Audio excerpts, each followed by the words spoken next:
We are back. We're talking about Saturday night's main event.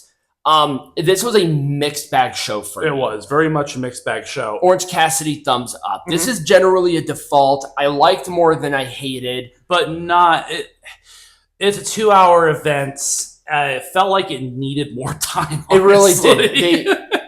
They just sort of shoehorned in some shit. So let's do the goods. Let's be positive here. This tag team match was awesome. Yep. It was such a great tag team match. And Bronson Reed's inclusion into Seth Rollins' group is awesome, too. Yes. It was a big pop for Bronson. Yep. And I think this is definitely a good direction for him right now. Sami Zayn was one that ate the pin, right? Yes. And then it was a Bron Breakker over Sami, so that's good. Yes. At least none of the big, at least the big stars in this match weren't involved at all in the pin. Right. The steel cage match was good. The rumor mill is that McIntyre is going to be taking some time off. Well, yeah, he's riddled with injuries. Yes. So which is good. I'm happy. And this is some serious time. This is not just like... He'll probably take the entire summer off, if we're being honest. I wouldn't be surprised at all. Maybe even past that. Maybe like closer to October, depending on how bad these injuries are. I mean, they're not like major injuries, but they're just nagging. And they're trying to make sure that he's protected because McIntyre is such a valuable commodity. Yeah. He's a valuable member of this roster because he had great matches with anybody. Yep. And this match is there. It was awesome. It was a very good match. It was everything the match needed to be. Yep. And Jesse Ventura continues to be a shining star on commentary. He is such a great heel commentator. Any person who wants to do a character for a commentator needs to take notes on how Jesse Ventura does it. Yep. He just knows how to do it. He sounds exactly the same as he did 20 years ago. The guy is timeless. He is timeless. Now, surprisingly, those were the positives that I got out of this. Yep. And with the positives, there are negatives. How are they going to explain this absolute blood feud shift? I don't know. Because Rollins got hurt because of Bronson. I think that there must have been some backstage dealings potentially involving Pauline. And then people were really This is going to be a long game sort of thing. People were overreacting, by the way, about this. And they were saying, oh my God, it just doesn't make any sense. Give them some fucking time to explain it. Bronson Reed just returned. Yep. Now, if they don't explain it within 2 weeks, then that criticism is just. Right. But they just came back. Right. I mean, we haven't even had Raw yet. It's Sunday. Right. So we all need to chill out about that. I think really we all need to have a Lunchable. Now, it's like, I understand that people looking at this saying, that's kind of weird. But at the same time, the negative almost came from the fan reaction of like, well, that doesn't make sense. Well, not everything has to be shoveled in. You don't eat the whole bowl of soup. You eat it one spoonful at a time. Right. It's all going to make sense at the end of the day. Exactly. I wanted to have this match to be a positive, but there were just too many places that just did not make sense. Let's put it this way. R-Truth coming out as the good John Cena. That was excellent. That was awesome. It's hard because the match itself... it was fine. Yeah. They did not give this storyline enough legs for me to be satisfied. Exactly. I feel like there needs to be a rematch. And John Cena needed to talk more about this. I think that was sort of there. R-Truth was trying to carry it, but John Cena's heel work has been so good. I wanted to hear that part. Right. I wanted more story incorporation. Yeah. And we just did not get the legs. We all know R-Truth side of the story. We all know what R-Truth wants, but we never got Cena's side of the story. We never had their face-offs. And there's an expectation about John Cena rivalries that's just way up here right now because everything has been so spectacular. Yeah, the match itself was fine. Yeah. It went about the time that I expected it to go.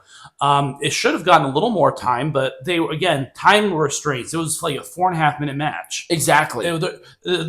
there comes a point in time when there's just too much going on in one place without a balance. There was very unbalanced. Exactly. So that's why it's here. I'm not saying that anything here is bad. R-Truth is a national treasure. John Cena's heel work has been awesome, but this was not it for me. No. It just wasn't.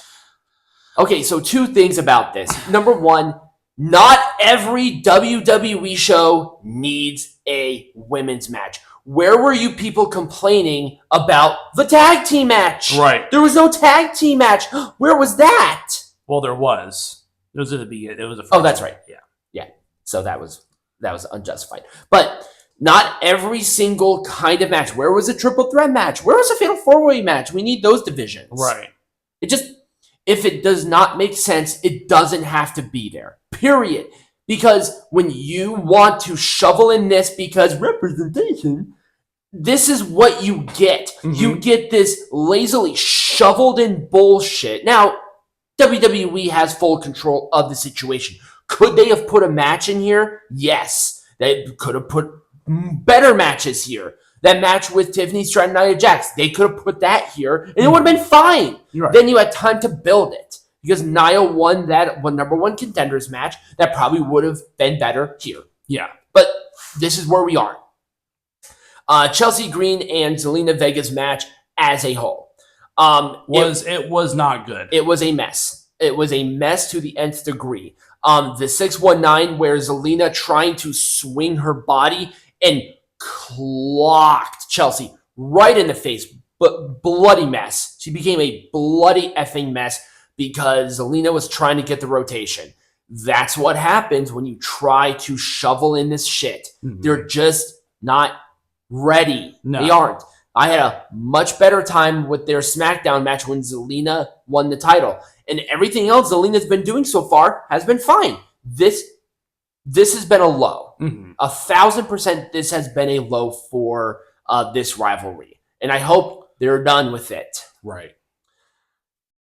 Cena's thing about... This happened so quickly. And again, this is what happens when you have 2 hours of show and you're trying to shove everything at the last minute. You're just trying to get it done. It's like, hold on. You could have shaved some time off some of these other things. Cody Rhodes' return was just a blah sandwich. Because it happened so quickly. It did. No, I was like, okay, hang on. Whoa. We're really rushing this right now. Now we have John Cena doing random matches like tag teams and non-titles. Cena is your world champion. I mean, John Cena can do whatever he wants. I'm sure that every decision that is being made, and I talked about this with Tiger beforehand, this has been John Cena's wheelhouse. He wants to do he wants to do this stuff. Like, this is his time to do what he wants to do. Yeah, but WWE is a company. And WWE is a company that sometimes needs to put their foot down because they don't want the inmates running the fucking asylum when it comes to this, because we're seeing what happens with AEW. Oh, yeah. Well, no, this is just, again, this is not, I think that part of this is just John Cena wanting to work with these guys. And at the very least, this is a way to get both of the world champions in Money in the Bank without them defending the titles. Right, because the star of the show are going to be the ladder matches. And they should be the ladder matches. Mm-hmm. So, this is a double-edged sword when it comes to this situation. It was done way too quickly. Yeah. It's like Logan Paul and Cena were there. Cena was making fun of Logan Paul earlier in the show. Right. So why is all of a sudden he teaming with the guy he was making fun of? I mean, he didn't actually make fun of. Well, he's like, you're gonna lose to a YouTuber. It was how he said it. It was very condescending. Like, well, I think it was more condescending to Jey Uso. Yeah, but he's using he was using YouTube as a colloquial. That's not how you use that. Oh, anyways, that was the problem. So it's like John Cena pseudo made fun of Logan Paul because he's a YouTuber. He didn't make fun of Logan Paul. He made fun of Logan Paul. No, he didn't. He made fun of him. No. It's like, he's a YouTuber. It's like, and I don't know what the fuck is that outside, but it's bothering me. I lost my train of thought because I'm getting so worked up. I know, you need to calm down. But yes, my criticism about this is A, it was rushed. B, Cody Rhodes returning like this was very strange. Now, if Cody Rhodes returned during the R-Truth match, like the post-match attack after that, I would have liked it more. Mm-hmm. But there were already so many competing personalities. Again, it just was a lot. You're trying to shove it into a 2-hour show. Maybe that was a crime of this. Maybe they just tried to do way too much. Yes, they did. 4 was perfect. Yes, they should have done 4 matches and they should have left it at 4 matches. Yep. That's what they had, but people wanted the women's match because inclusion. Anyways, they're going to get an entire fucking paper. You guys are getting... Okay, so now we're going to have that. Okay, let's just... What about Evolution? Where's the men's match? Tangents aside... Is that all that we need to talk about for this? Yes. There is no match tonight. Next week, Double or Nothing and Battleground. Yes. So if you guys enjoyed this, remember to like, follow, subscribe, send us matches. We had a couple of recommendations that were really good. We want more of them.